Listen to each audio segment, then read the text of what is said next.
E vamos para o nosso estudo de hoje. Como eu tinha prometido, vamos falar sobre o livro de Salmos. Peguei aqui um capítulo e eu quero mostrar a vocês um olhar diferenciando a fase do salmista que está nas emoções, que é permitido a gente ter emoções, e a fase onde ele sai da emoção e vai para o raciocínio e para uma confiança em Deus, tá bom? A gente tem emoções, a gente precisa externalizar elas, porém a gente não permanece nelas. Vou dar um exemplo rápido aqui.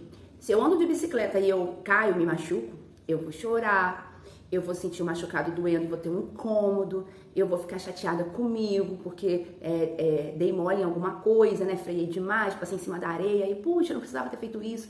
Então, as emoções de ficar chateada, ficar com raiva, ficar um pouquinho cabisbaixa porque tá sentindo dor do machucado, do ralado, isso tudo é permitido e é válido a gente se passar por isso, a gente externalizar isso. A gente só não vai permanecer. Aconteceu um incidente, daqui a 2 dias eu preciso trabalhar, sou autônoma, não posso botar um atestado e preciso fazer o dinheiro, ou preciso levar o meu filho a algum lugar que só tenha eu. E aí eu não posso ficar na emoção, ai, tadinha de mim, porque caí da bicicleta e tá doendo, e tá machucado, então vou ficar aqui prostrada, vou ficar aqui no meu cantinho, no meu sofá. Essas atitudes, elas não podem permanecer. Não, se eu tenho um compromisso daqui a 2 dias e aqui tá se recuperando e eu posso me reerguer, a gente se reergue e a gente faz acontecer. Eu não vou fazer isso porque eu tô aqui chateada, então deixa eu ficar aqui com o meu sofrimento porque algo me aconteceu. E aí eu paro tudo durante algo que eu poderia estar já me posicionando, entende? Então a questão não é não termos emoções, precisamos tê-las e externalizá-las. São fases do ser humano. Agora a gente não permanece nela, a gente reflete e a gente se posiciona para sobrepô-la no momento certo, ok? Eu dei aqui um exemplo muito rápido para você, e muito no geral para você entender, tá? Como que a gente vai fazer com o salmista aqui. O salmista, ele vivia num contexto de guerra, de fracassos, né?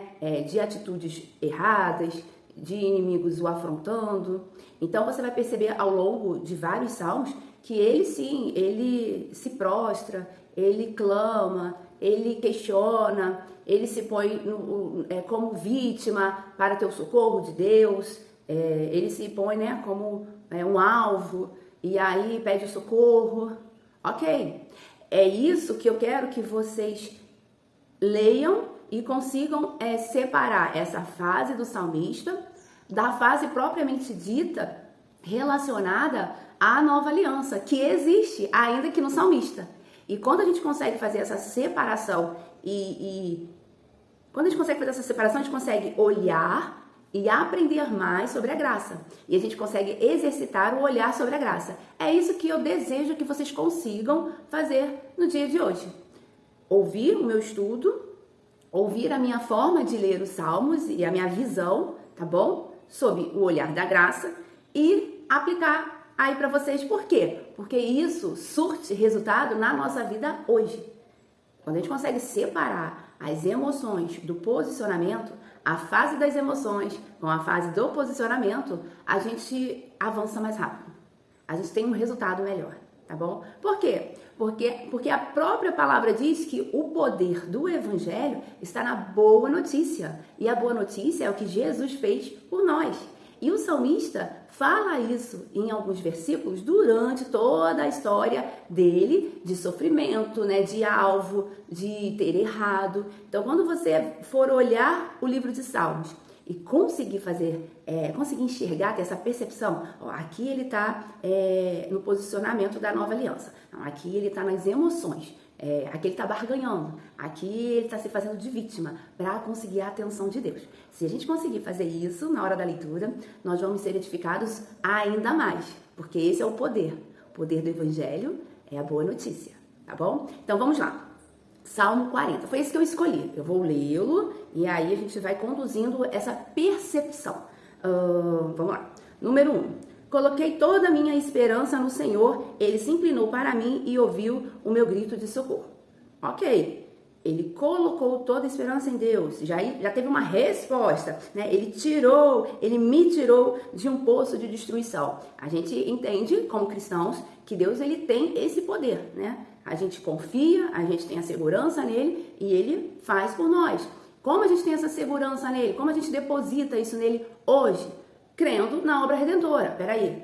Cristo levou sobre si as minhas dores, as maldições, os meus erros, para que eu fosse vitorioso em meio a essas circunstâncias aqui. Opa, eu tô em pecado, eu tô cometendo um erro? Peraí, a boa notícia, Cristo fez por mim para que nesse meu erro de hoje eu entendesse que sou amada o suficiente e incondicionalmente para me ver fora desse erro.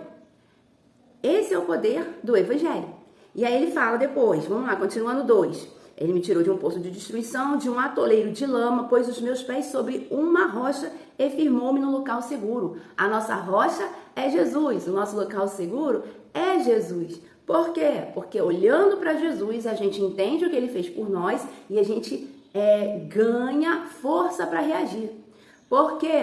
Porque o atoleiro de lama, o poço de destruição, todas essas coisas, todos esses locais de socorro, a gente precisa ganhar uma força interior para sair dele. Não é mágica, mas é o relacionamento em saber que alguém está ali pelejando, e no caso que já pelejou na cruz por nós, e a gente está ali nessa verdade para obter o resultado em nossas ações. E aí a gente sai do campo da vitimização, a gente entende que Deus aguarda a nossa reação diante da ação dele em Cristo lá na cruz. E aí a gente vai para o 3. Pôs um novo cântico na minha boca, um hino de louvor ao nosso Deus.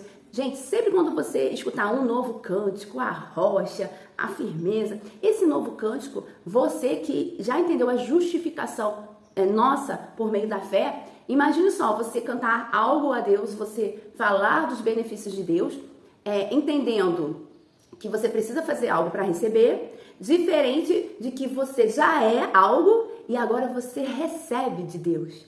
Então, o novo cântico traz para a nova aliança. O novo cântico remete à novidade de vida, remete à nova aliança, remete à boa notícia. Então, você imagina no meio de um monte de problema que temos hoje em nossas vidas, né, que chegam, e Deus te deu um novo cântico. Ele te deu uma nova forma de viver. Que a gente vai ver lá na frente que não é mais por sacrifícios, não é mais por ofertar algo, não, mas é por crer na obra redentora, a nova aliança. Então, o novo cântico é você entender que há um novo estilo de vida por meio da fé. Afinal de contas, o novo cântico é a justificação nossa a justificação nossa pela fé em Cristo Jesus.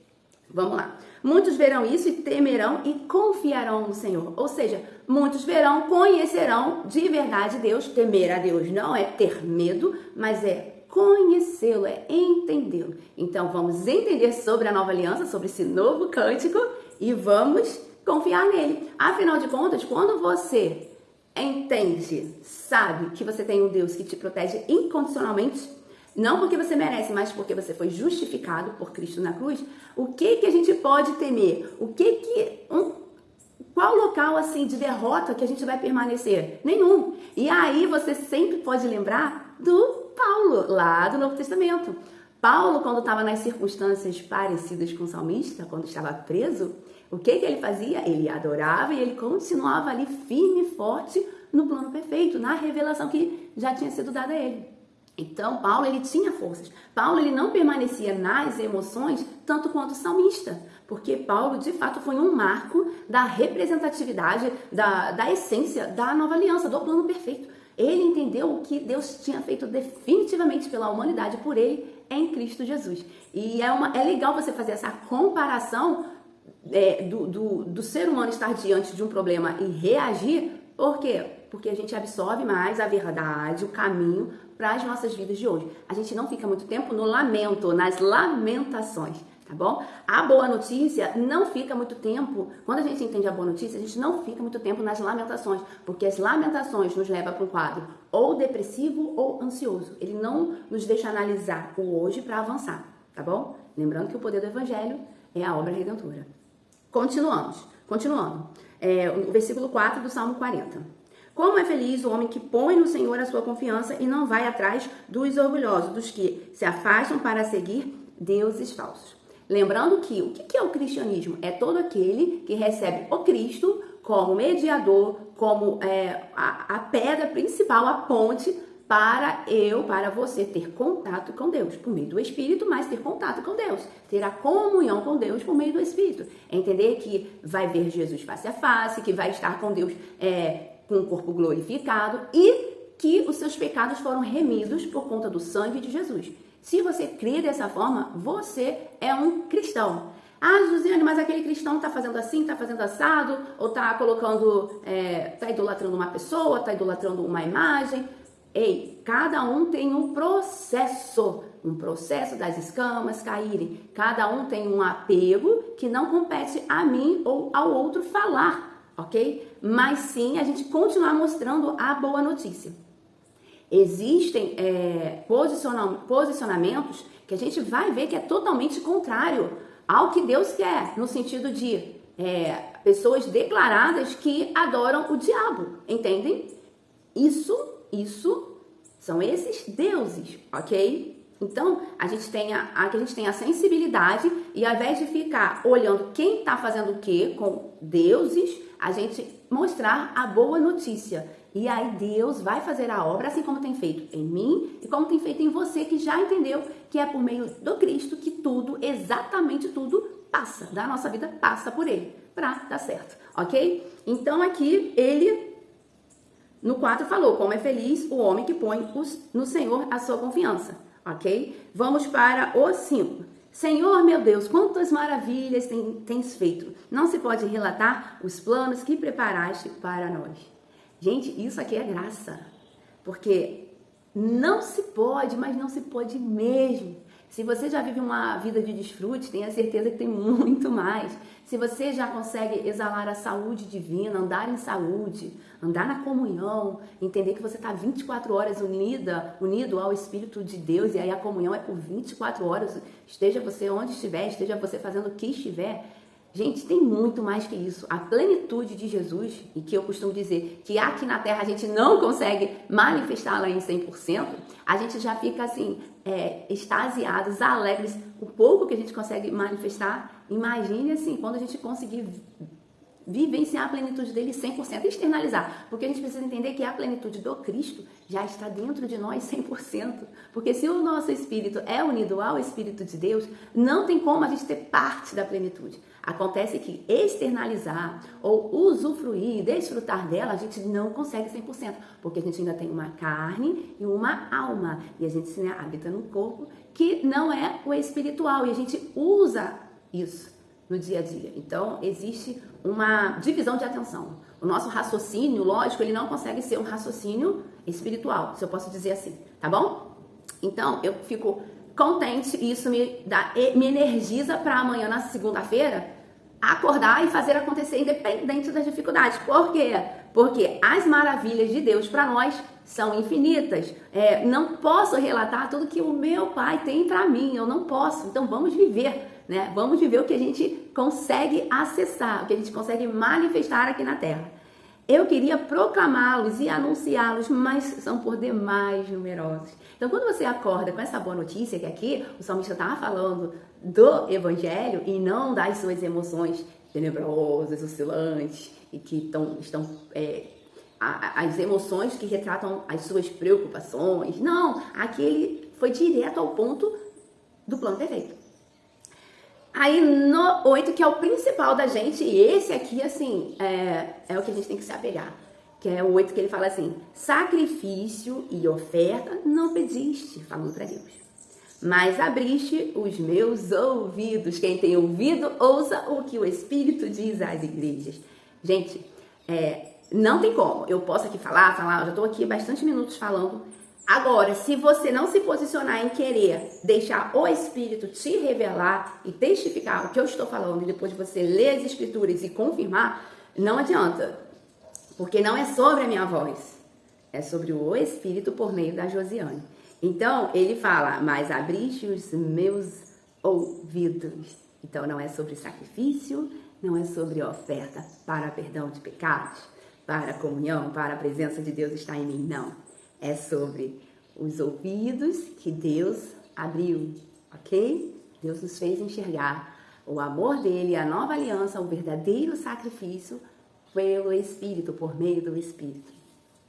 E aí ele continua falando: holocaustos e ofertas pelo pecado não existem. Gente, holocausto e ofertas pelo pecado. O que a gente mais quer fazer quando a gente erra hoje?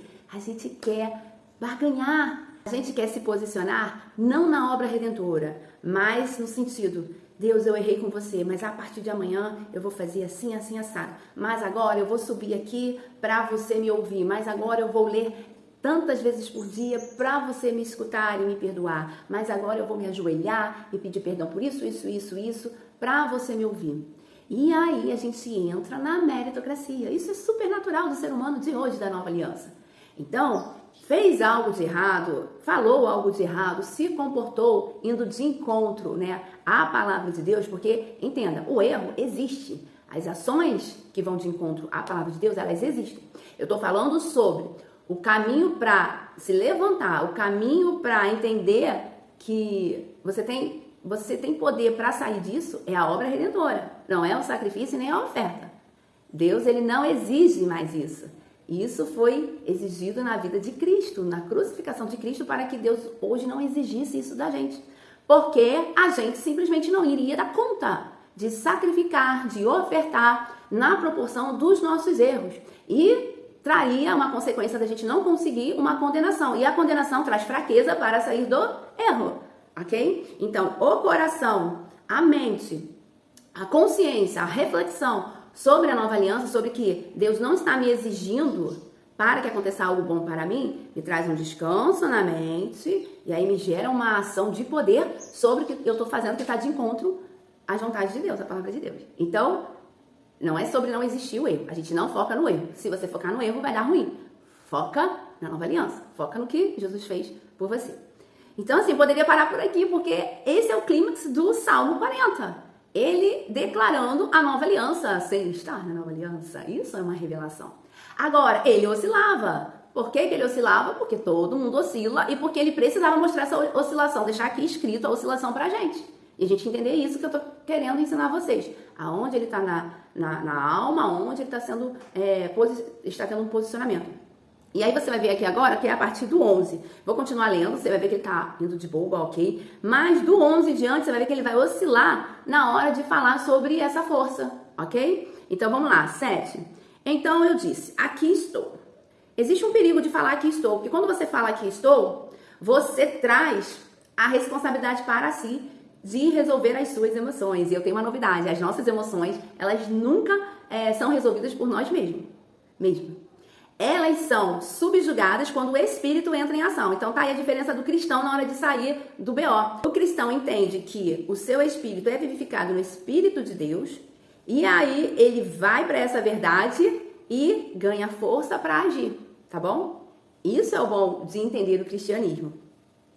E aí, quando ele fala aqui estou, precisamos tomar esse cuidado. Por mais que esse aqui estou, você tem que estar na sua consciência. Aqui estou, Deus, pronto para o meu espírito, que está unido ao Espírito de Deus, ao seu espírito, entrar em ação. Se você falar, aqui estou, para fazer isso, para acontecer, para permanecer aqui, permanecer lá, vai dar BO. Porque a gente, por a gente mesmo, dá BO, porque a gente oscila, tá bom? Então ele vai falar, então eu disse, aqui estou. No livro está escrito a meu respeito. Tenho grande alegria em fazer a tua vontade, ó meu Deus. A tua lei está no fundo do meu coração. Ter alegria em fazer a vontade de Deus, ótimo, até eu tenho.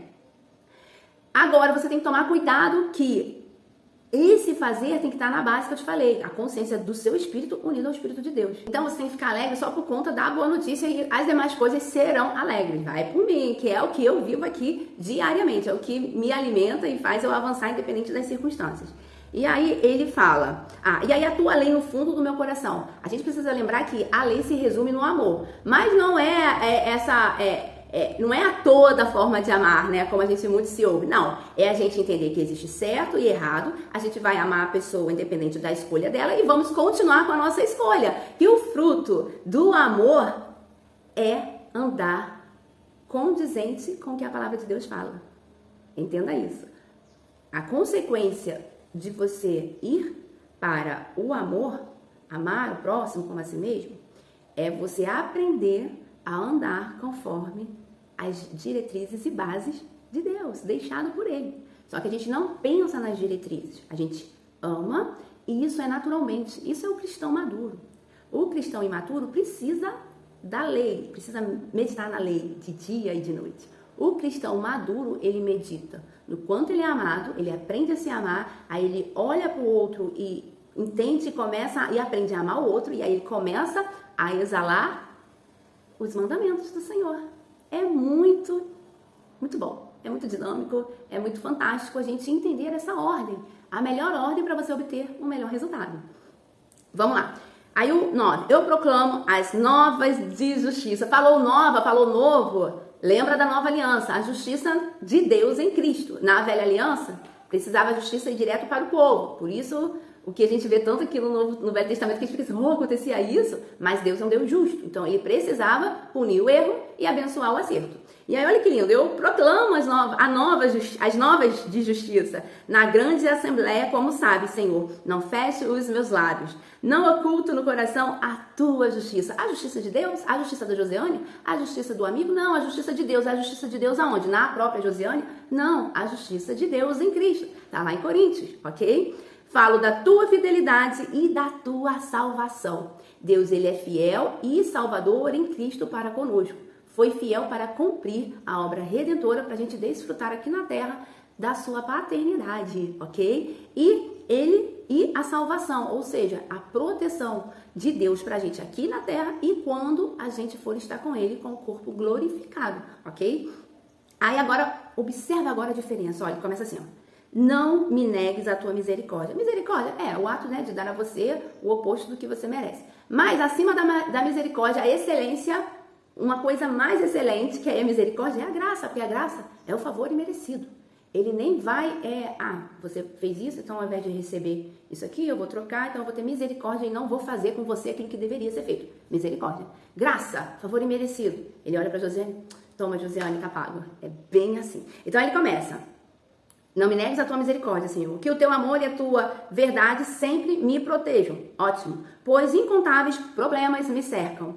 Então, assim, a gente já começou a pensar no problema. E é assim mesmo com a gente, Senhor, tanto problema. Só você mesmo na minha vida, só o teu agir. E só que aí a gente tá falando com Deus, colocando coisas positivas em relação a Deus pra gente, mas já deu uma ênfase pro problema, já tá demonstrando assim, tô cansada, tô exausta, o negócio tá difícil, beleza? E aí ele fala, as minhas culpas me alcançaram e já não consigo ver. Olha aí a descrição, gente, a condenação nos cega. A culpa é o início de um poço profundo de maus resultados. Por isso que Cristo precisou levar definitivamente toda a nossa culpa. E a culpa de quê? Dos nossos erros, gente. Então a gente precisa entender que os nossos erros de hoje foram levados em Cristo para que a gente não tenha uma consciência de culpa. Josiane, assim você vai errar mais se você erra e não quer pensar no erro. Não, é porque as culpas alcançam a nossa mente. Quando alcançam a nossa mente, a gente perde a visão, a gente perde o propósito.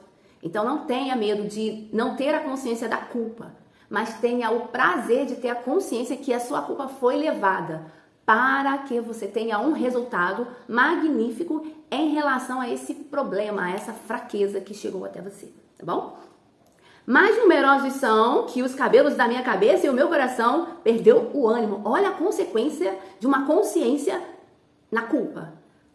Olha o que ele fala, gente, mais numerosos do que os cabelos da minha cabeça. Olha aí, parece até uma hipérbole, né? Um exagero. E o meu coração perdeu o ânimo. Sempre quando eu estou desanimada, eu falo assim, Senhor, eu sou a tua justiça em Cristo. Eu sou perdoada.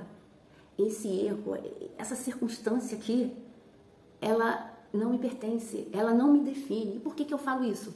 Para sair do desânimo que chega por conta do resultado ruim que eu estou tendo ali naquele momento. E como cristão, se não ficar na justiça de Deus em Cristo, os erros que acontecem vão engolidos de qualquer forma, até igual o ímpio. E qual é a diferença do ímpio para o não ímpio, para o cristão? Por que eu não sou mais ímpio? É porque eu deixo de errar? Não, é porque eu aceitei a justificação minha em Cristo, dada por Deus, um presente, uma dádiva, um favor merecido, o plano perfeito.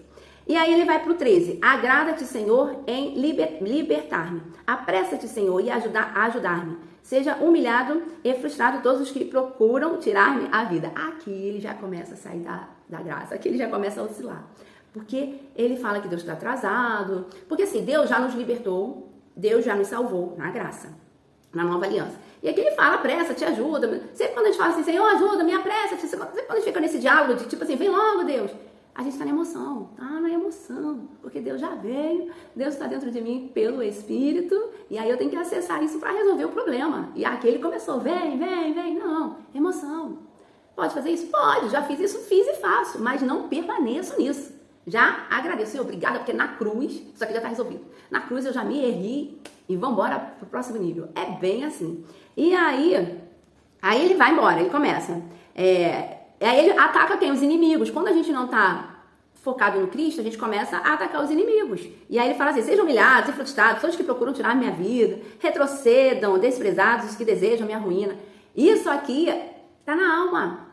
Porque em Cristo já somos mais que vencedores. E aí você lembra de quem? De Paulo. Paulo, ele focava na adoração, ele focava na comunhão. Ele não focava na destruição dos inimigos. Cara, isso é muito bom. E é um estilo de vida assim que você ganha poder até para vencer os inimigos aqui, com as suas estratégias, né? Porque é uma mente livre do desânimo. E aí você começa a ver as estratégias, começa a raciocinar de forma a avançar, independente do que o inimigo esteja fazendo. Cara, essa matemática é perfeita. Essa matemática é perfeita. E aí, agora ele tá assim, tipo, quase que ladeira abaixo, em relação às emoções com a nova aliança. Fiquem chocados com a sua própria desgraça, os que zombam de mim, mas regozijem-se e alegrem-se em ti todos que te buscam. Digam sempre àqueles que amam a tua salvação, grande é o Senhor. Quanto a mim, sou pobre e necessitado, mas o Senhor preocupa-se comigo. Tu és o meu socorro e o meu libertador. Tu é meu Deus, não te demores. Deus é o nosso libertador? Sim, em Cristo ele já nos libertou de toda maldição, nos deu acesso a todas as bênçãos. Deus se preocupou comigo? Com certeza, tanto que já fez o plano perfeito. Então não tem nem que questionar que Deus não está preocupado comigo. Porque só ele ter culminado o plano perfeito em Jesus é porque a preocupação dele estava lá e fez tudo certinho para eu obter o plano perfeito. Então, meu Deus, não te demore. Não, Deus já fez tudo que tinha que fazer. Deus não demora em nada. A gente que demora em entender como foi feito para receber, entenderam? Então, assim, para fechar, podemos ter as emoções, podemos oscilar, podemos ter essa queda aqui que o Salmo 40 nos descreve do 11 em diante, né? Uma oscilação, podemos. Mas que no final a consciência tua e minha, no plano perfeito, seja superior a qualquer emoção que venha trazer um desânimo. Afinal de contas, a consciência no plano perfeito é a que te salva do desânimo. Para fechar, Salmo 51, 16. Só para confirmar aquilo, o clímax do Salmo 40. Não te deleitas em sacrifícios, nem te agradas em holocaustos. Senão eu os traria. Os sacrifícios que agradam a Deus são um espírito quebrantado, um coração quebrantado e contrito. Ó Deus, não desprezarás. Que essa palavra possa te energizar com o poder de Deus nesse dia que você está ouvindo. E que você viva não por meritocracia, mas pelo favor imerecido. E, vivendo pelo favor imerecido, você vai conseguir realizar as maiores responsabilidades de um ser humano, de um homem, de uma pessoa digna, tá bom? Essa é a verdade, essa é a ordem, viva e desfrute dela.